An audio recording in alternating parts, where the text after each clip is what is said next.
Welcome back at the Lodge with Jim and Michelle, a podcast celebrating life spent in the great outdoors. Whether you're an angler, a hunter, trapper, or someone just enjoying an active outdoors lifestyle, this show is for you. Join Jim Broughton and Michelle Sherman as they discuss outdoor news, opinions, events, and much more occurring over recent weeks.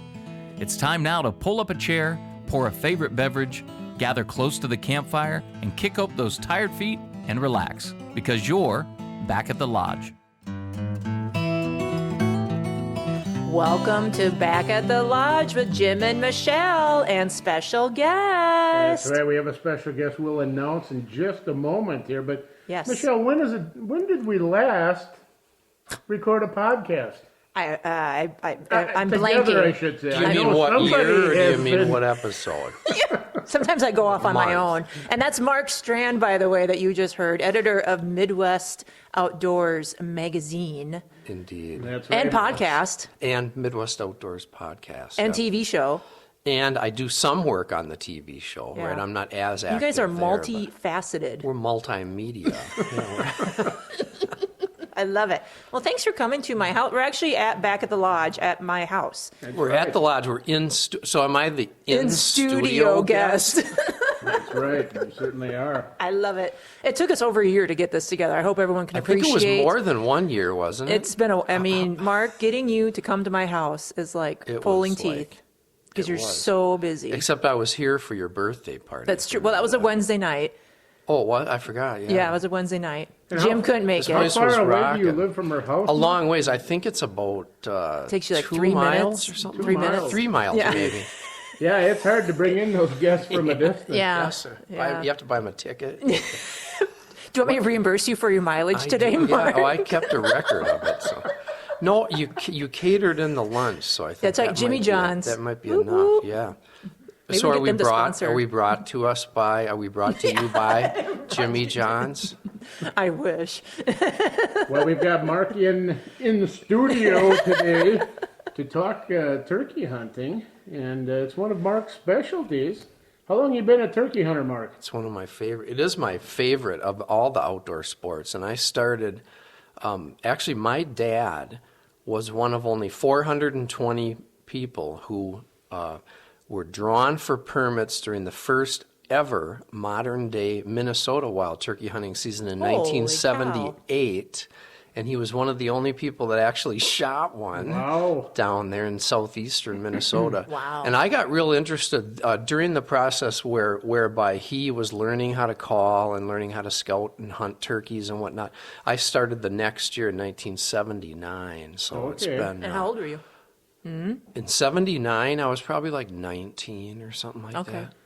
So Yeah, yeah, that's about the year I started too, because my first hunt was in it would have been the spring of 1982 down in the Hay Creek area down by Red Wing. yeah. Did you really? Yeah. Yeah. And since that time, I have hunted around Red Wing quite a bit too. Have you? Yeah, and found it to be very good turkey hunting. I can't believe I haven't been back there lately. There was Yeah, it was a great area. I mean, for those of us that have hunted earlier in the olden days. comparing to what is out there now, it is completely different. there's a lot more turkeys on the landscape, Correct, right? correct. Well, especially in Minnesota. Right. where- But there was enough back then to really whet your appetite and keep you interested.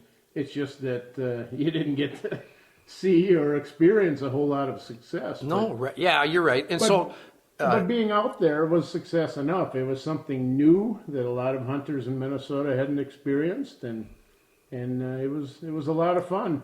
I've got some fond memories of hunting over there in the recreational area, because I was hunting public land. so- Sure. Now, have you since traveled to hunt turkeys in some of the other surrounding states The around only here? other state that I've been. This is my turkey show hunting now. on I'm going to ask him the is, question. I was over in the Black Hills. Oh, that's back, fun. Probably in the probably around 2002, 2003. Nice. And Yeah, that's where you have the purebred Merriam's Right. turkeys. Is that right? Yep. That'd be fun to go hunting in Black Hills. Oh, I do that. Or they're- Hawaii. I'll go hunt turkeys in Hawaii. Yes. Okay.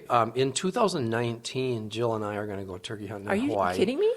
No, I'm not kidding. Really? I have a good friend, John Sabati, Jon, John Sabati. He's the god of all turkey hunters in Hawaii. And this is already planned. Are you on Maui? Yeah, no, on the big island of Okay. Hawaii, and they have Rio Grande turkeys over there. And she's hunting with you? I don't know for sure if she hates getting up early. So Oh when we hunt turkeys together with both She my owns a wife gym Jill and and she my hates daughter getting up Samantha, it's 9 a.m. is start time. That's Are you like, kidding me? That's the minimum. That's the earliest available start time. No, I'm not kidding. Wow. That's funny. It adds slightly to the But you difficulty would- level, but it's But it's Michelle, fun. if you're going to hunt in Hawaii, you got to hunt with Hawaiian shirts. Is that right? Because I believe that's what your buddy. I do have a good story about that. Yeah. Do you? Yeah. So the guy who's really my turkey hunting mentor in most ways. Now, by the time I met him, this was probably like 25 years ago or something like that. I had already been beating my head against the wall and been hunting turkeys fanatically forever and ever. But when I met Ray I on a turkey hunt in North Missouri, I pinned him down. I gave him some cold beer on a sunny afternoon in the shade on the tailgate of my truck.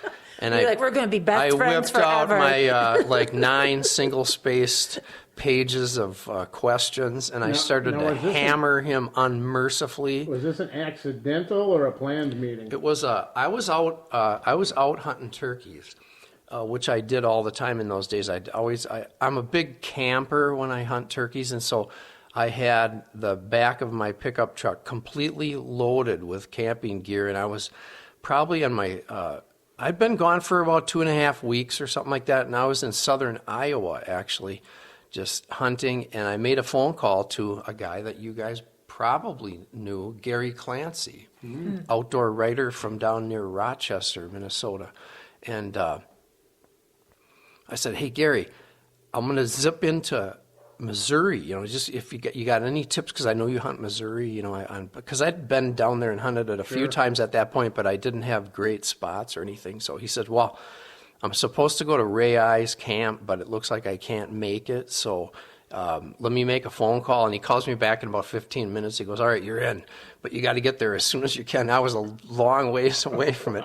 I ended up pulling into Ray I's hunt camp at this old schoolhouse that he used to rent in North Missouri. And it was around midnight, I believe, when I knocked on the door. And I hear this, who is it? I said, it's me. Who's me? I said, it's Mark Strand. I talked to you on the phone. Oh, yeah. And he opens up the door and turns away, and he's talking to me as he's walking back to bed. He goes, the only reason I'm even letting you in here is because Clancy said you're okay.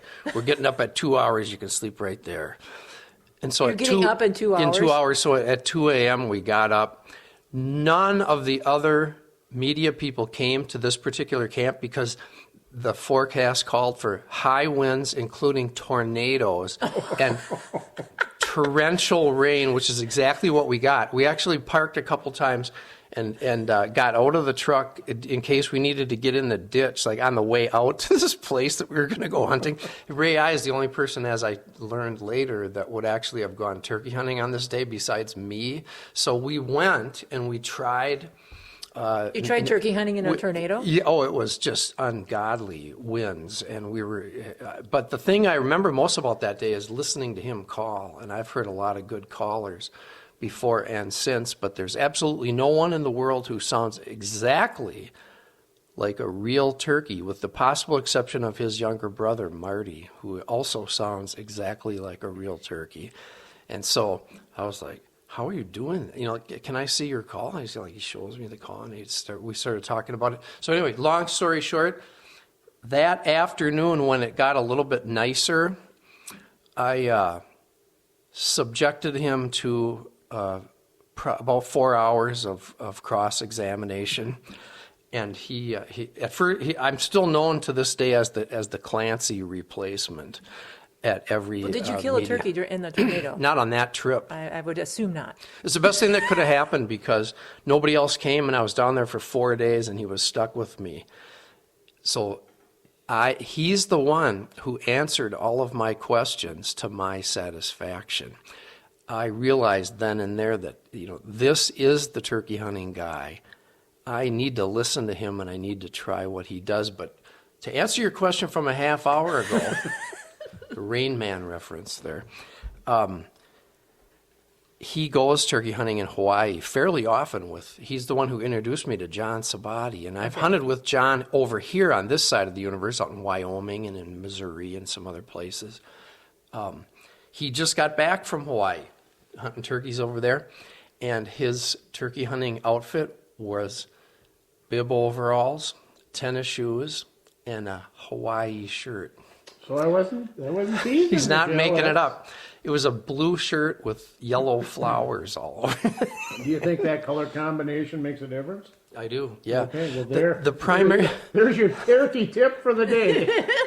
When buying Hawaiian. So the key thing is to hold still, because it's on video and he shoots a turkey, a big turkey in Hawaii wearing that outfit at 12 yards. Wow. And so he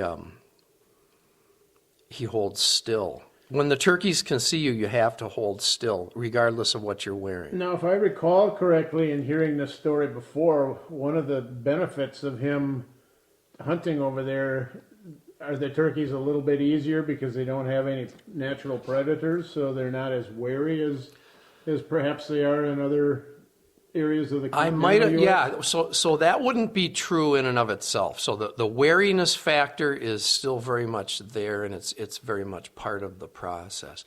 The thing about the fact that there's no natural predators for the wild turkeys in Hawaii leads to them flying off the roost an hour before it's going to even crack light if you call to them. And Ray I's the one who we were cracking up laughing about that, because the first time he went to Hawaii, he got out on John said, here, there's a roost of turkeys here and blah, blah, blah. And it's, an hour before it's going to get light, and Ray starts pop, pop, pop, pop, pop, yelping and cutting at these turkeys. They gobble for about 2 minutes, and then they fly down and they walk right into him. And he said, I couldn't see anything. I could hear him walking right in front of me, and I can't see a thing. Gosh. So he learned right then and there, you don't call to him quite as early as you do in other places. Well, Mark, let's get back to hunting in the continental U.S. Yes. How early do you start calling to the turkeys? I mean, if you know that you've got turkeys over there roosted, is it necessary to be calling them much before legal shooting Yes. time? Yeah, because you want to, and this is particularly true if you're not absolutely certain, the direction from which they flew up the night before. And we talk about this a lot, but roosting turkeys involves understanding and involves seeing and or hearing them fly up the night before, so you know where they flew up from. It's almost 100% certainty that they're going to fly down and land close to where they flew up from the night before. So you become suddenly this magnificent turkey caller if you are sitting on the side that they're going to come to anyways, and you have to be beyond magnificent if you choose to sit on the opposite side of the tree. So the earliest that you can get these turkeys to Ray I calls it turning them around on the limb. You get that turkey turned around on the limb, the one that you can connect with, and get him gobbling to you every time that he gobbles. And you try to get him to ignore all the other turkey talk that's going on around him. The better chance that he's going to fly to you, even if it's not necessarily where he was going to fly down to. Excited calling is the only thing that can get the turkeys to change their travel plans. And that's extremely important early in the morning. So we start calling to them when it's still dark out. Get them all excited. My next question, Mark, I'm going to start a little odd here because I'm going to tell a story first. All right. We It love relates stories. Right Jim's with, story now. It relates right with what you just mentioned. And I was hunting, this has been, probably 15 years ago, and I called them down. As soon as they came off the roost, I started calling heavily. and they were coming in. I couldn't see them at the time, but they were coming in. Then I had some hens from a different direction come in, and they pulled those toms away. And all of a sudden I could finally see them. They were about 20, 25 birds, all streaming in the opposite direction, kind of in a single file walking. They were the let's get away from Jim file. Yep. And I reached into my vest and I tried this call. It didn't phase. I tried that call. It didn't phase them. I finally did the turkey hunter's equivalent to a Hail Mary, where I had to throw something last at him, just throwing something up to hope. I had this call in my vest that I had never practiced with before. And it was a new slate call that I had gotten. Oh, so this is not like the fighting purrs no, or anything no. like that. It was just a different sound, that I had made. And I went in and I did a few strokes on that slate, and honest to God, within 15 seconds, those hens that were probably close to 100 yards away were all over, surrounding me. They ran to you. Did they yelp back at you when you were calling to them as they were coming in? Trying to locate me, and all of a sudden, that whole flock turned around, and eventually, make a long story short, those toms came in, and I was able to get one. And it was perhaps, and will probably be, my most favorite turkey hunting memory. Because it was one of those things where I had almost given up hope that there was going to be any success on this day. And all of a sudden, I just hit the right note, I did the right thing, and my success turned around like that. Yeah, they recognize voices, among turkeys that they know and that they don't know.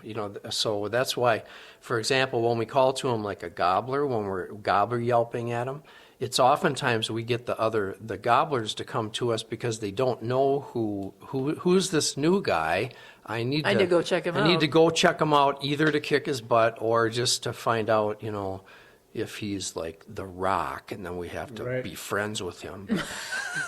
So my question to you, what is your favorite turkey hunting memory? What is that one hunt that you were on that sticks out, that any turkey hunt that you would go on in the weeks or months to come would have to beat in order to... Sounds like that Ray Eye one was pretty...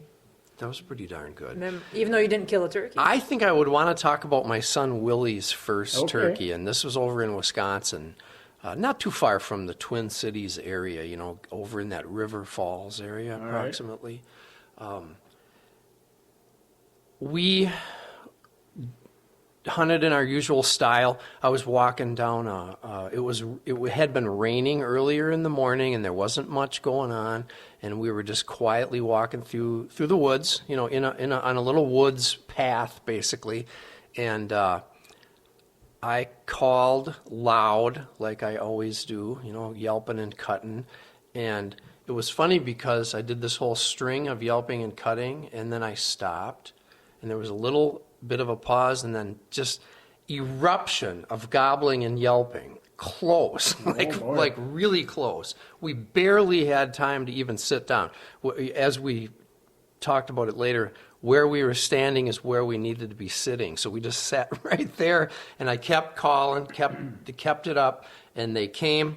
The hens came first, and they came up through the woods, and they were standing right next to me, and Willie's to my left, but we're looking out the 45-degree angle to where the hens came to me through the woods, and they were standing right next to my boots, basically. There's 5 or 6 hens, and so I can't move, but I'm just whispering to Willie. I said, there's hens, right? Because he was kind of blocked by me, so I thought, turn your head just a little bit and look past me and see if you see any toms down in there. About that time, this deep, throaty gobble, and 2 big toms came around the corner of the path, and they came in on the path body checking each other. It looked like 2 hockey players going for the puck, and they were banging each other off the path and stuff, and it was spectacular. And there was a big one in the back.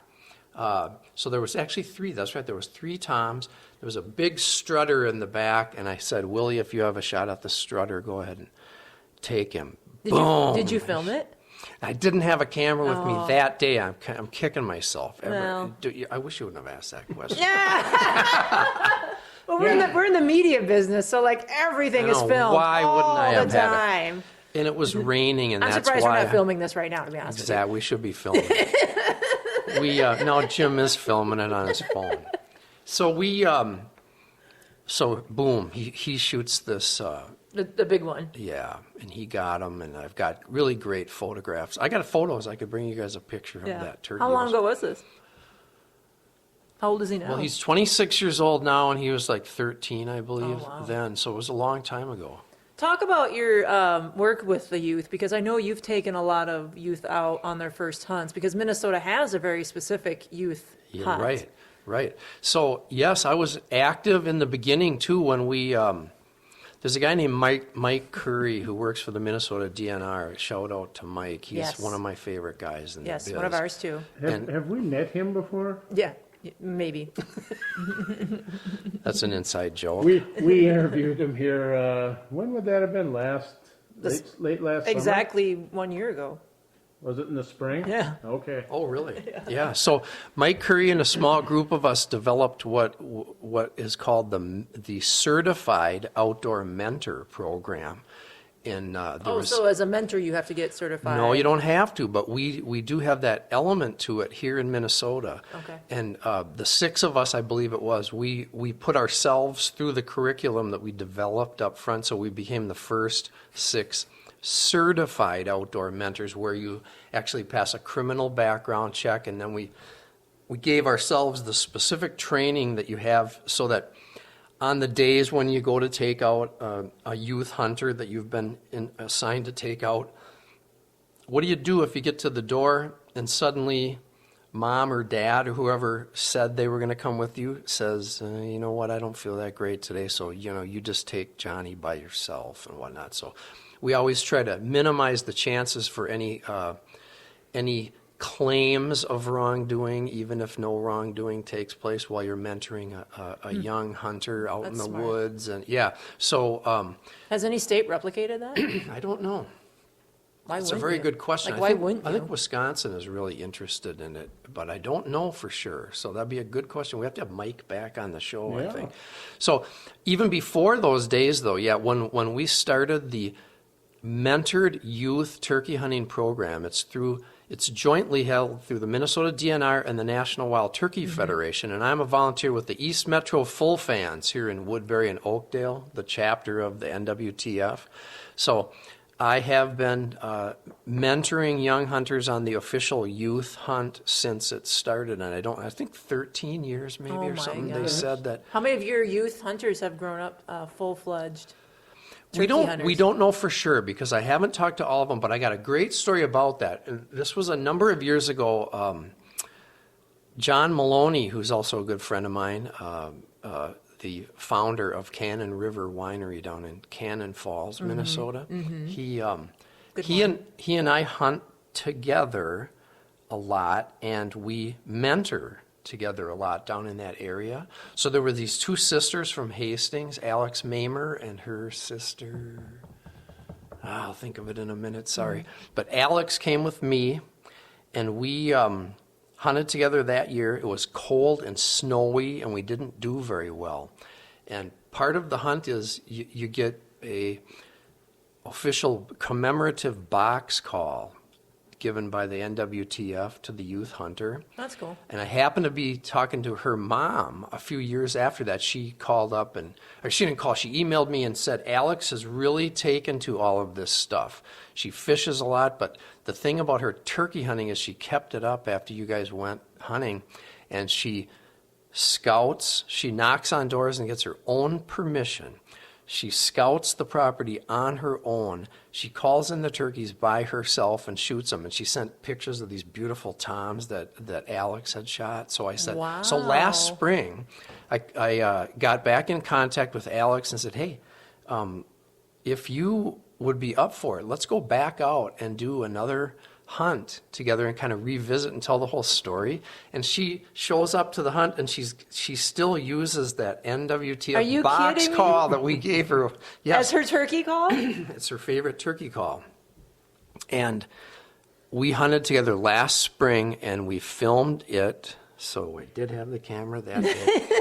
And what the great part of that story is, we were sitting in a little blind in the middle of a field, a little patch of grass in a once and future cornfield. So this is just a plowed field at this time. So we're sitting in a little patch of grass on it, and I put out a breeding hen decoy down below the blind, and I'm interviewing Alex about her interest in hunting and how she stayed with it, and blah blah blah. We're talking, pretty much normal tone of voice, and she kind of peers out the window at one point. We're probably like 3/4 of the way through the interview, and she just like stops and she looks back at me. She points back, their giant bird coming in. So I look out, and there's this big gobbler, full strut, coming across the And you cornfield. weren't calling or anything, were you? Well, we had been, yeah. So even while I'm talking to her, I'll call, just to keep things cooking. Yeah. And so this turkey came all the way in. She shot at it but didn't get it. But it makes it, it makes Yeah. a good Yeah. video. So I'll be creating that for Midwest Outdoors. And For the TV show? I don't know yet, either TV show or How about just or online on our even? social media Yeah, feeds. Yeah, right. Facebook or YouTube or It's whatever. so yes, I'm aware of some of the young hunters that I've gone keep it with up? before. Yes, Good case studies. Right, I know. Right. You have a young hunter you're taking out turkey hunting. I did. Last year it wasn't her first year last year, but my daughter Elsie, who's 8 years old, went out with me last. Growing up so fast. Yeah. She's 8 years old 8 years now. old now. She went out with me last spring, and on her first day out, we got a nice tom, and she Really? got to experience that. And So did she shoot it or did you shoot it? no, I shot it. She was there just to help, but She was there to carry it to the truck. pretty much. No, actually, Elsie. If it wasn't for her, I probably wouldn't have shot him. 'Cause she can see and hear, She right? saw the turkeys come out of the woods, and she goes, "Dad," and she's pointing, and I look, and it's like, oh boy, they're coming in, and there's going to be a shot here within 10 seconds. And how do you keep an 8-year-old hushed enough not to make noise? Yeah. And but yeah, she did, and she got the experience.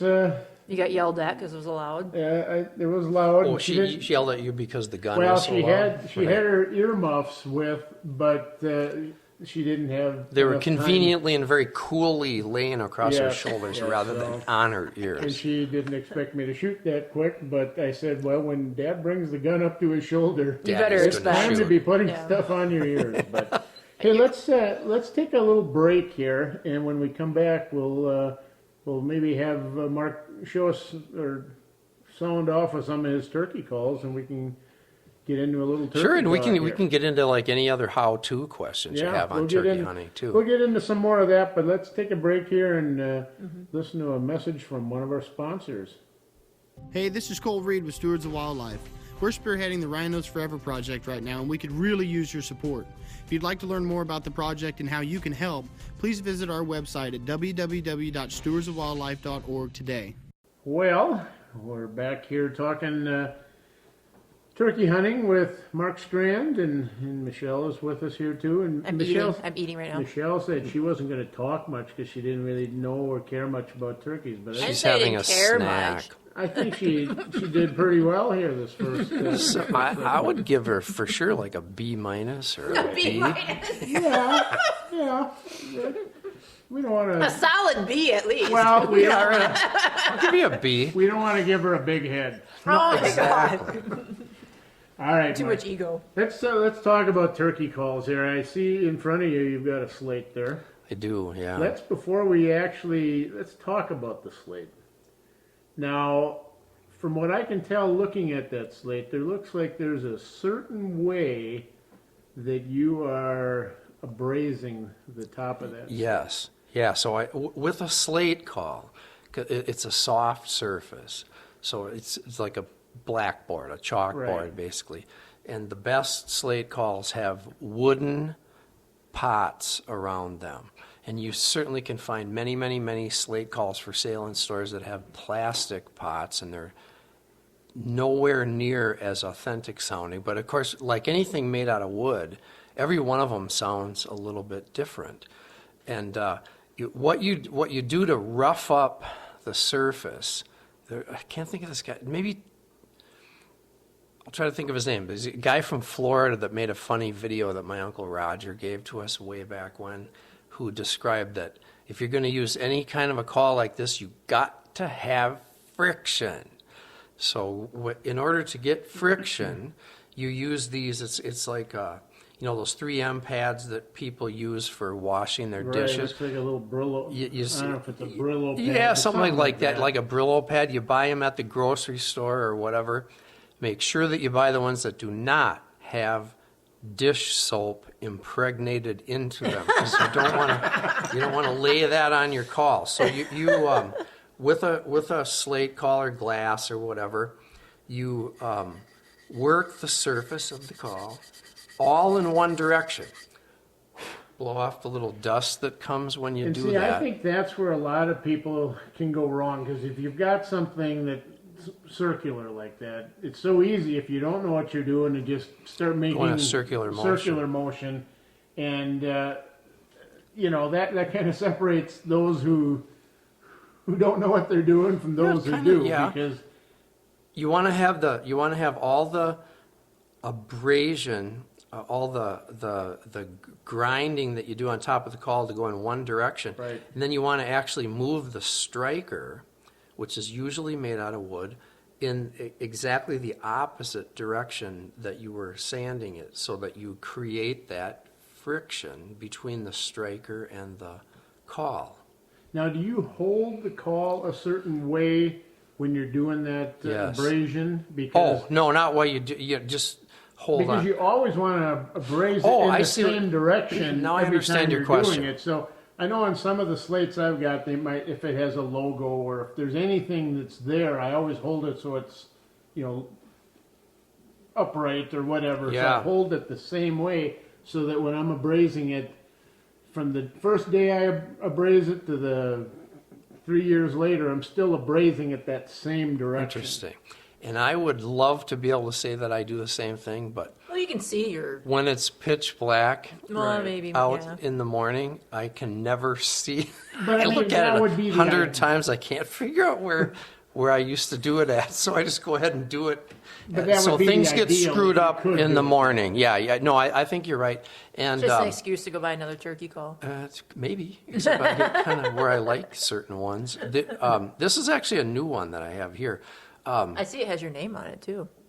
It does.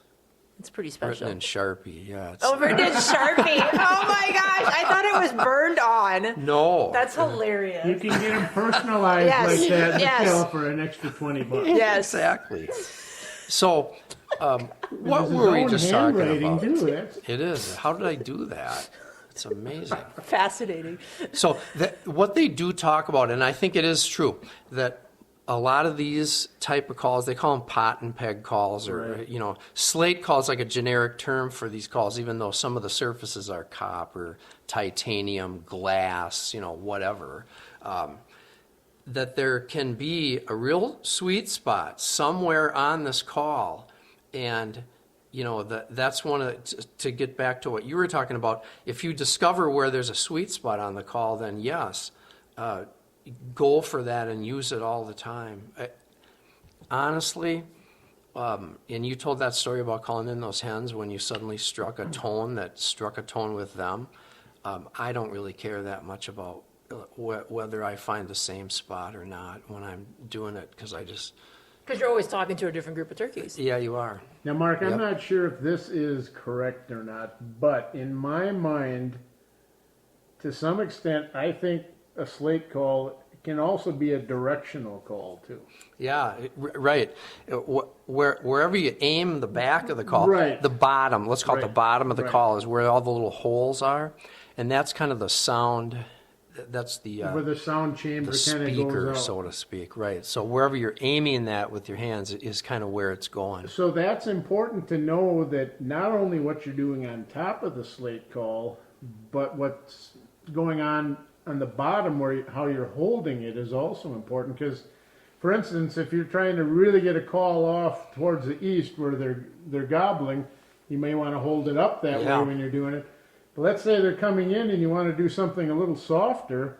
Well, then you can almost muffle it a little bit by just holding it tighter to the palm of your hand. Yeah, you can kill it that way. Yeah, and I got a good story about that I can think of off the top of my head. My brother Eric and one of his friends, we were hunting in Nebraska, I think. Yeah, I think it was in Nebraska. And we struck a turkey out in a wooded flat, so it was no hills or anything, and this turkey was coming through the woods, but he'd show up, he would disappear, show up, disappear, kind of, his head was bobbing, left and right. Sure. And Eric and Jeff were in front of me, and I could hear him saying, I can't see him. So I'm behind them, so I kind of hid myself behind a tree, and I purposely started calling off to the left, and then I'd call off to the right and whatnot, and they said that made all the difference. There was a point where I couldn't really see what was going on with the bird because I was just more concentrating on what I was doing, calling him. And they said that he would drift whatever direction Is that right? the calling was coming from, and eventually presented them with a good shot. So you can, to a degree, you can influence where the bird goes by where you aim the calling too. Right. Let's do a little calling. I want to hear this. I Right. want to do this. Yeah. So what do you want to hear first? Putt. So, the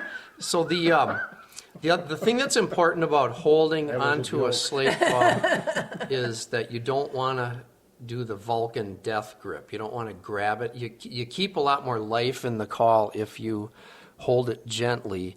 And as Jim was talking about, you don't want the holes on the bottom to be tight against your hand, because that will, unless you want to muffle it on purpose, like you're talking about. So you just hold the striker like you would hold a pencil, and you don't want to choke down on it so tight, so close to the tip, that it starts to make it too stiff where it won't bend either. So you want to build life into the call by leaving your hand up a little high. So you hold it like you're holding a pencil. You touch it straight down on top of the call, and then tip the top of it away from you so that the edge of the striker is actually coming toward you, and then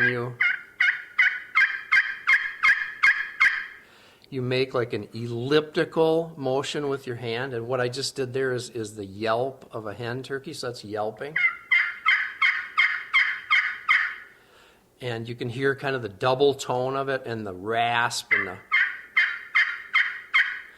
the more toward the center of the call that you take your hand, the lower pitched the call is going to be.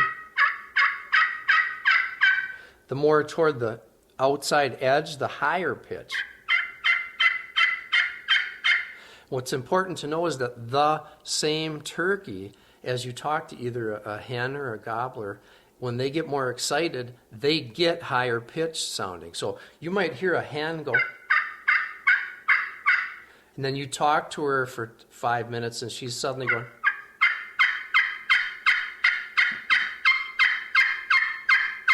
where she gets almost squeaky. So that's yelping. And then putting, as you were talking about, you tend to hold the striker a little more straight up and down. It's not quite as tipped toward you as it was when you were yelping. And it's like striking a match, basically. You do a real short, swift motion, and then you stop completely at the end of each one. And you don't lift the striker up to bring it back to its usual position. You just drag it backwards, and when you move the striker back to its original position, it's not that you don't hear anything, but a turkey out there doesn't hear anything. When you string together a number of putts like that, they call it excited putting or cutting. It's amazing how loud it is. I know.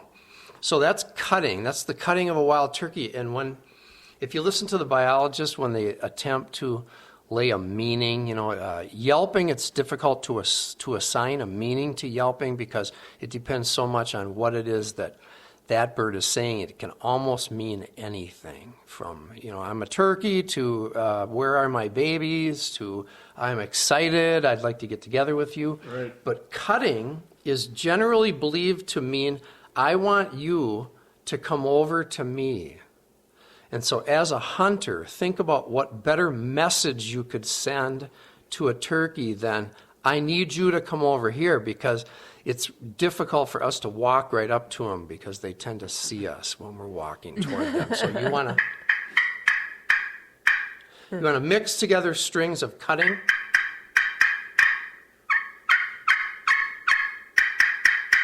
with yelping. That's the killer string in the spring. That's the springtime call that will... So they're saying, I'm having fun over here, we're having a good time, I want you to come over. Did I mention we're having a good time over here? Did I mention that I want you to come right Did I over mention to me? I want you to come over here In to me? case you didn't hear it the first 50 times, here it is one more time. I want you to come over to me.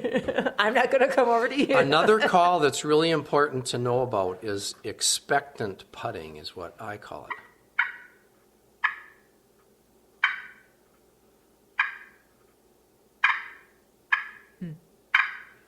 All that means is, and it squeaked, it skipped a couple times there when I was... It means, I feel like I should be able to see you, but I can't see you. Will you please show yourself to me? And anybody who's hunted turkeys has had turkeys come in and stand behind some brush or behind a down tree or whatever, and they won't they'll stand there and gobble in the brush, and they're 35 yards away, but you can't see them. And even if you could see them, there isn't a pellet alive that would ever make it through there to get them, and so you can't shoot them. And so the challenge becomes, get this turkey to stick his head out and show you himself, and that is the call that does it, is that expectant putting. But that also brings up another quick thing that I think is really important for hunters to do. When you're choosing where you're going to stop and either sit or stand up, and that's another subject for, we stand up a lot. We don't always sit down when we're calling in a turkey. Either stand or sit up in a place where, and the term I have for this, I call them shields. Turkeys will find shields and they will use them.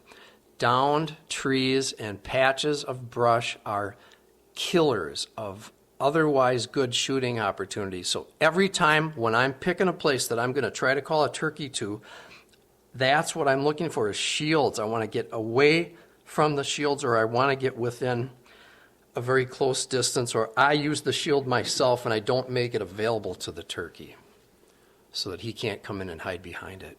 So do you use a blind, or do you... Sometimes. Yeah. How does it determine what you use? I mean... Who's coming with me, for one thing. We're talking about taking kids out. Blinds are really good for hunting with kids because they can get away with a lot of movement. Of course, I'm old and beat up now, so I have to be able to get away with a lot of movement too. Like I'm stretching all the time and whatnot. So I do like blinds, but blinds are anchors. It's like a permanent fish house if you're an ice fisherman. There might be bites going on within 2 miles of where you are, left and right, and you're not catching anything because you're sitting in this permanent fish house and you're not moving.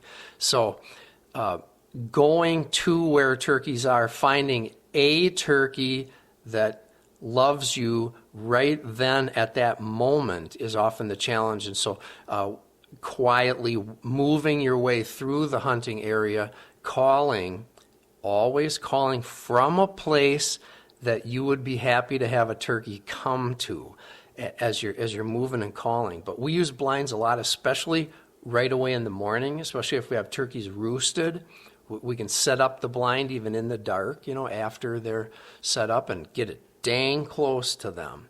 And I've also, many times in fact, set up a blind and then walk inside of the blind if I know the ground is clear enough so that I'm not going to be scratching the sides of the blind through a bunch of raspberry bushes and stuff when I'm within Interesting. 60 yards of the turkey. Now, we'll sit down, 50 yards, 40 yards away from roosted turkeys inside of a blind that we set up. I set up when we're 100 yards away or whatever, and I walk inside of the blind, holding on to the sides of it, and walk right up and very quietly finish, set it down, and I push in a few little stakes from inside the blind, and that's where we're going to be until they start to wake up.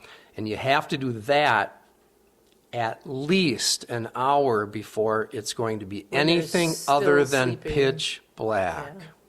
Wow. Right. And so, yeah, we use blinds, and very often I go to places and I've never seen the place before, and we scout it and hunt for. We're going to be there for 5 days or something like that. The first day is usually what I call scout hunting, where you're hunting, and if you do get a hot bird going and it's going to come right in and you have a shot opportunity, so you carry your gun with you. But I also have, 3 blinds on the back of my ATV or whatever, and we're out running this big country, and when I find a traditional roost or something like that, I'll set up pretty close to it with a blind. I'll set up the blind and know where it is, and so we'll put out 3, 4, 5 blinds on the landscape in places that we know or believe are good turkey traffic areas. So in case it's super windy, in case it's raining, in case, or right away in the morning or whatever, we'll start in the blinds a lot of times. And then as we hunt our way through the property, we'll know that, right up there around that next bend up on top of that ridge, I have another blind, and sometimes you get a turkey started and you're trying to decide, can I make it there before he gets there or not, So in the morning, if you go out to your blind or wherever you're hunting, and all of a sudden you happen upon and you bust a roost, is all hope lost for No. that day? No, in fact, the opposite is true. Okay. Yeah, and I was just going to say that does happen too. Especially if you don't know the place very well. You walk in and it can be disheartening when you hear all these wings taking off out of the tree and it's pitch black and you feel like I just screwed up royally. But Disheartening. It can scare the hell out of you too. it does that too. Exactly. There goes our rating for the. No. So the key thing there is to try the best you can, because it's pitch black usually at this point, although not always, right? Because sometimes if the reason that you bump the roost is because you're coming in too late and it's starting to get light or whatever. And they see your shadow. Yeah, they see you moving, right? And they, when they pitch out, if you can see gobblers, sometimes you can, sometimes you can't. But just listen to where most of the turkeys seem to fly.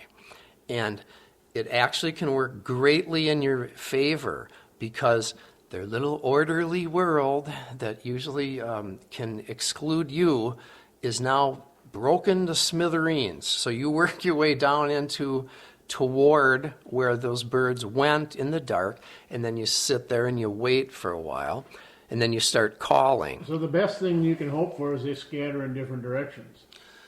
No, not to, well. Yeah, right. To a degree, but you don't want them to, because when they scatter, they might go in similar directions, but they're not going to be right by each other when they land. So there is an urgency that overcomes the landscape at that point, and they try to get back together with each other. So Really? Yeah, so you can get down in there. And suddenly, Mr. Big Shot, who has everything go according to the script, had the script ripped out from under him, and you get him gobbling now. He's more callable than he would have been Because he's trying to gather everybody. He's trying to get back together with his hens. Yeah. It's panic city. It's chaos in his normally ruly world that he. So you're saying turkeys like order? They are in constant settling of the order. But what I'm saying is that gobblers during the peak of the mating season like order. If they have assembled a harem of hens and those hens tend to fly down before he does every morning, and they walk in under his tree and sit there and wait at the bottom of the tree until he drops down and graces them with his presence. And then you suddenly come in there and break that little party up. Rather than being too bummed out about it, head in the direction of where you think that gobbler went or other toms went, and set up, fairly close to where you think they landed, and then wait a little while, and then start calling like you're a turkey that wants to get back together with the other turkeys, and then your chances can be very good, actually. So how do you know how much to call? Is that do you gain a feeling for that over the years of hunting, or do most hunters tend not to call enough or too much? Yeah, and you're going to get so many, there's so much advice out there that, hey, if the turkey answers you even one time, and if he seems to be getting closer, shut up and let him look for you. And there's a term out there you hear all the time: whatever you do, don't overcall them. Right. As long as you don't overcall them, you're going to be just fine. The way I look at it is, I compare it to fighting a fish that you have hooked. At what point do you decide that slack line is okay? That you're going to stop fighting the fish and you're just going to let the fish do whatever it wants to do? If you drop slack in the line, what happens? They usually get off, right? When you have a turkey, it starts at the beginning of your conversation with that turkey. And even if I encounter a huge flock of turkeys, I'm listening very carefully. And I couldn't care less if it's a hen or a gobbler. I want one turkey to start talking to me. And I'm going to talk to that one only. And I don't care what noises any of the other turkeys make. And I should have brought that with me. I have a great video of a youth hunt in the snow. Big group of turkeys, 6 or 7 big gobblers, whole bunch of hens. And I got one hen talking to me, and I only talked to that one hen. Sometimes the gobblers gobbled to what I was doing. Sometimes they gobbled to what she was doing. I was disinterested in calling to any of those other turkeys. If you get in a conversation with one of them, you don't stop having that conversation.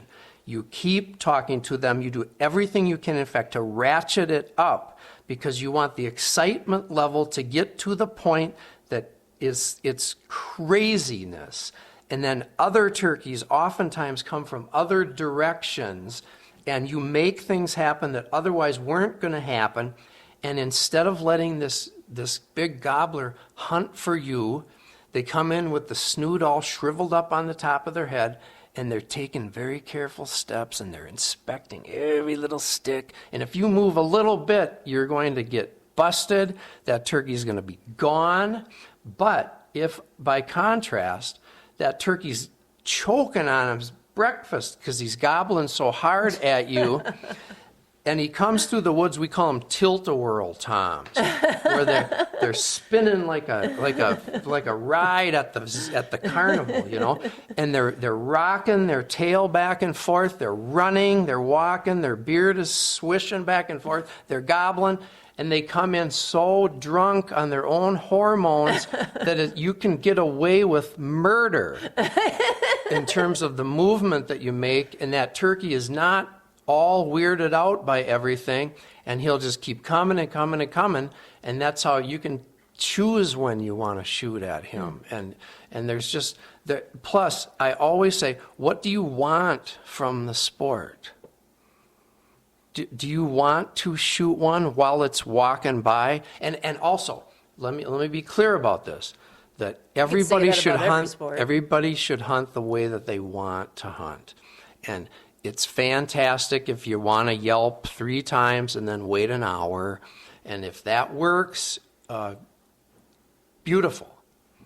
But what I want from the sport is that excitement of turkeys gobbling and yelping and smashing into each other and coming in, strutting and flashing their tail back and forth. So I gather from what you just said then, you are kind of debunking the fact that you can overcall. Yeah, there's no way to overcall.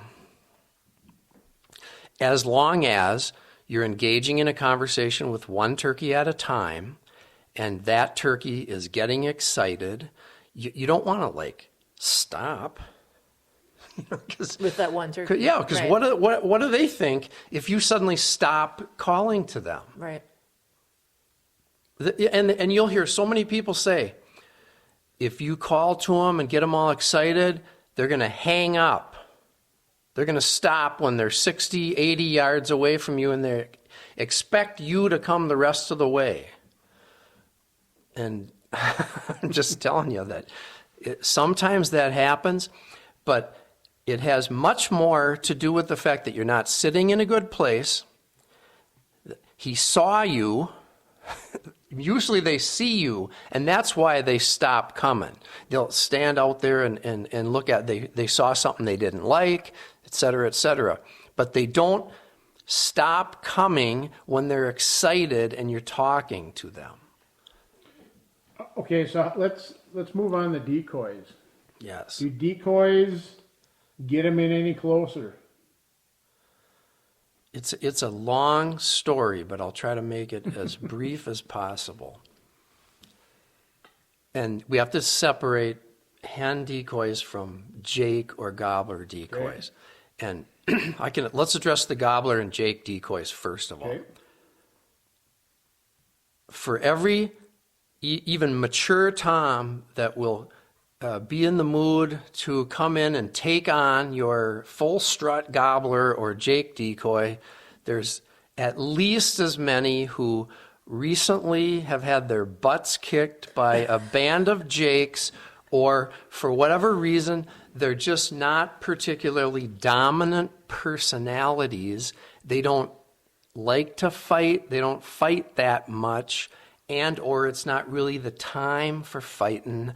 And or maybe they were in the mood to fight yesterday afternoon, but they're not right now. And so for every time that works, there's plenty of times when it doesn't work and in fact acts to repel the turkeys, to get them to make a big circle around you, to shut up, to not come to you. Having said that, it's not a bad idea to put out a defiant, I like defiant looking Jake decoys where their heads are up. And I want that Jake decoy positioned in such a way that if I know where the turkeys are coming from, or you know, a lot of times you can kind of tell which direction they're going to show up at, or you saw them do this 3 days in a row when you were scouting, and you know which part of the field they tend to come into, and then they would see the decoy. I want them to make eye contact with that Jake right away and see that it is not going to back down. Now, let's talk about hen decoys. Completely different story. The absolute last thing you should ever buy, and if you own any of these, burn them or put them out in the garbage, is what I call a stick-up-the-butt hen decoy, which is alert and it's got its head upright. If you watch wild turkeys in the wild, what does a turkey that has its head upright like that indicating with its nonverbal communication? Alert. Something I don't like. I just heard something. I don't know what it is for sure, but you know, if I were you, I'd stay out of right here. So is that what you want to communicate to other turkeys that see your decoy, that there might be something that they don't like over here? Why do those exist then? Don't know. Oh, okay. They shouldn't. Yeah, they're absolutely, they're worse than worthless. They are something that can cost you almost every time you put them out. And of course, there's millions of stories of turkeys that came running into these old foam decoys with their heads, you know, with their But if you look through most catalogs, Mark, half the decoys are what you just described. Yeah, I know. why are they still out there? I don't think they should be. I don't know. I hope that the manufacturers are listening to this and they stop making them. Yes, all major manufacturers listen to Back at the Lodge. What you want in a hen decoy is a relaxed body posture at the least. they call them feeding hens or relaxed hens. So when the gobbler sees that decoy, I want it to think, oh, she's all relaxed over there, everything's cool, this is a place where I could come walking right over to, and I'm not going to get hammered by a bobcat or a coyote or something like that. That this hen that's got its head straight up in the air just heard or saw, and so I'm going to avoid that place. The best body posture in a decoy is the breeding hen posture. That is, when they're made well, they show that all boys will recognize, all boy turkeys recognize a hen turkey that finally, hallelujah, is ready to be bred right now. And so they know what the posture looks like. The wings are kind of very gently pulled out to the side a little bit. The bird is laying basically flat on the ground. Nice, relaxed looking posture. When a gobbler sees that, he knows what that means. And so I actually have one, and I don't get them for nothing. I buy them at full retail. Dave Smith decoys. You see the big DSD when you go into the store. The Dave Smith breeding hen decoy is small, lightweight, fairly low profile, fits easily into the back of a turkey vest, so you can use it run and gun.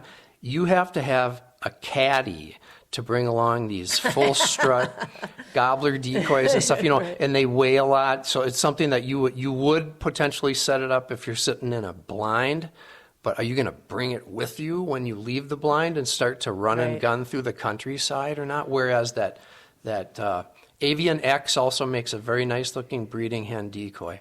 Now, last thing, if you can, and again, if we have a sense for what direction those turkeys are going to come from, I do not want them to make eye contact with the hen decoy right away.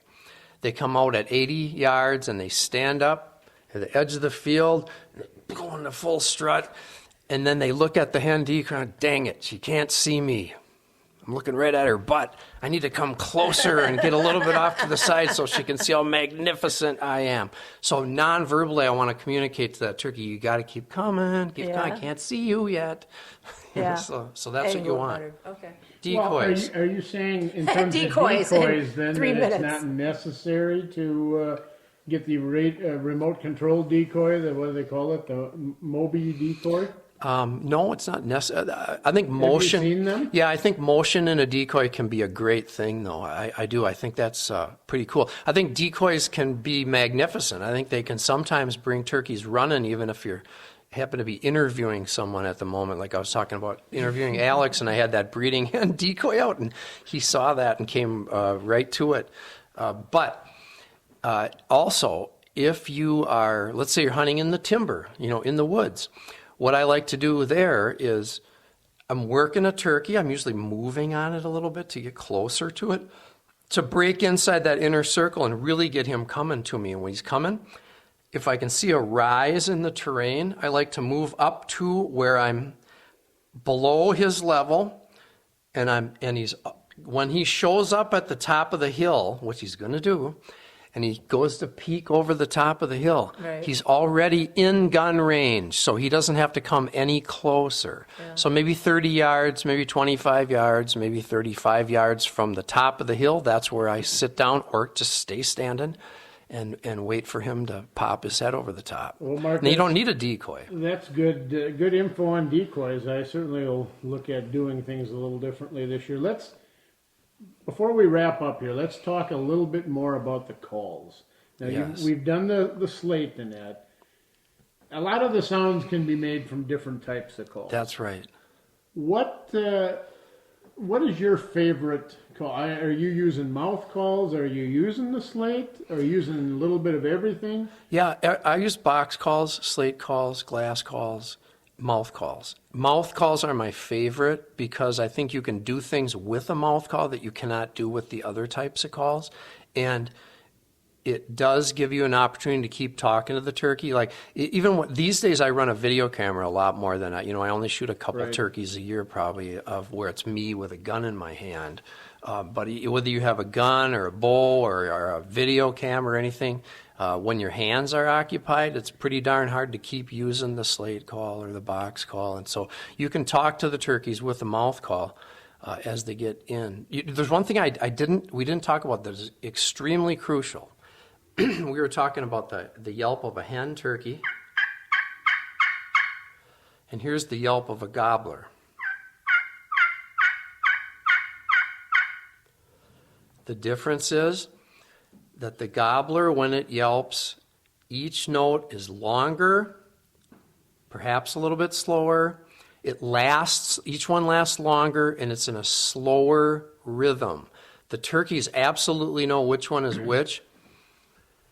For every instance in which, I know it's the spring mating season, but for every instance in which you can call like a hen and have a gobbler come to you, there's 7 instances where if you had called like a gobbler, he would have come when they don't, because they always come to each other. They only during certain times of the spring, and they never tell you ahead of time which day it's going to be, that's when they'll come to, so when you hear everybody talking about spring turkey hunting and they say, boy, I need to sound like that sweet old hen that he wants to come to, and then they call like a hen and he doesn't come, and then they all complain because the turkeys are call shy and they're blah, blah, blah. They won't come to the call. I got better things to do than to go out there in the woods and get nothing. If they would gobbler yelp, the cutting sounds the same whether it's being made by a hen or a gobbler. Yelping of a gobbler.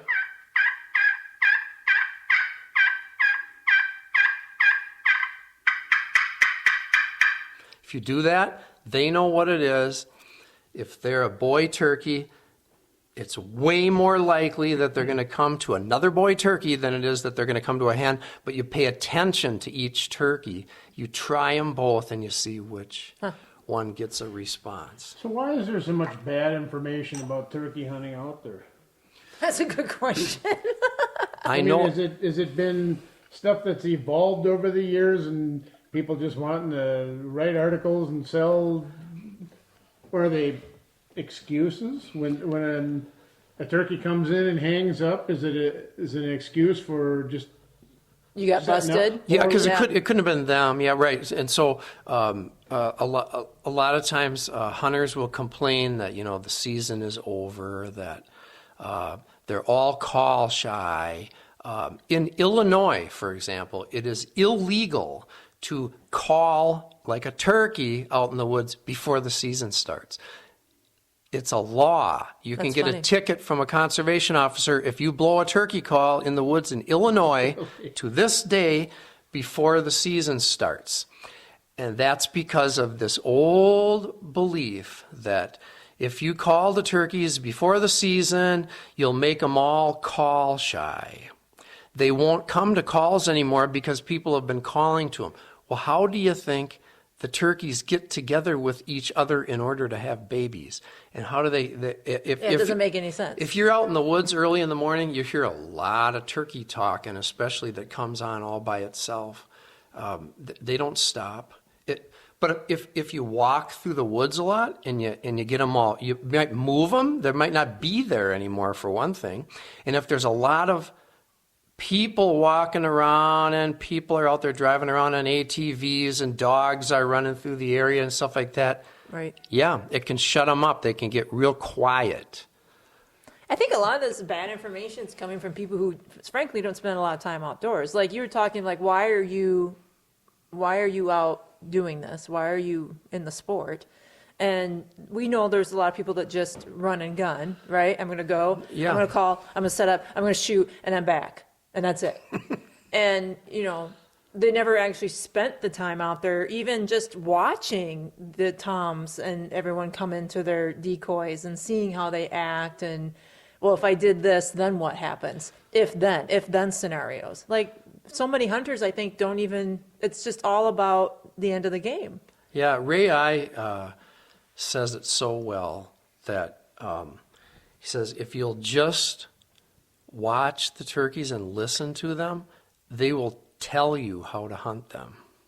Right. It's like, and that's what he Right. means is what you just described right there, where, and these days, for an overwhelming majority of turkey hunters, sitting in a blind with a full strut or a Jake decoy and a hen decoy is turkey hunting. That's what it is. And there really isn't anything else besides that. And so there's not as much emphasis on learning how to call anymore, I don't think, as there used to be. And the belief is that, you know, if they're going to come, they're going to come, you know. And the other thing to say, if you're not a particularly good turkey caller, it doesn't help if you do it louder or more often. And so what I always say is showcase your strengths and hide your weaknesses. If you're not a particularly good turkey caller, at least figure out one or two calls that you can make a pretty good yelp on or whatever, and do that. But maybe then you do have to rely a little bit more on decoys woodsmanship and and scouting and decoys and stuff like that for your success. And the turkeys all look the same in the picture when you fan them out. They do. Allegedly, if you're taking a photo with your turkey you shot. With the one- Yes, We exactly. should probably wrap things up here soon. But I got one last question. Yes, And I'm actually asking this one for a friend, got it. in case I need to use it. What is the best excuse you've ever heard for why somebody hasn't bagged a bird? Because other people are in the woods calling too much, and it shut them all up. So it's back to the calling thing. That's what. It's always It's the other hunter's common. problem too, right? I mean, it's always the other hunter, Other- even on public land. Other people screwed them up. Yeah, like your public land hunting, elk, deer, whatever it is. Because I listen to Randy Newberg all the time, and people complain about not being able to hunt on public lands, and he's like, hunting pressure on public lands is the best thing that you can use. Use it to your advantage. Yeah. So and that can work to your advantage in turkey hunting as Right. well. You have to get away from. Well, let them where push the- them to you. where the other people are all the Yeah. time, right? Because that will move the turkeys into other places, and then you can take Right. advantage So of let that. me rephrase this. What's the best excuse for hunters on private land then? No, I'm just- Oh dear.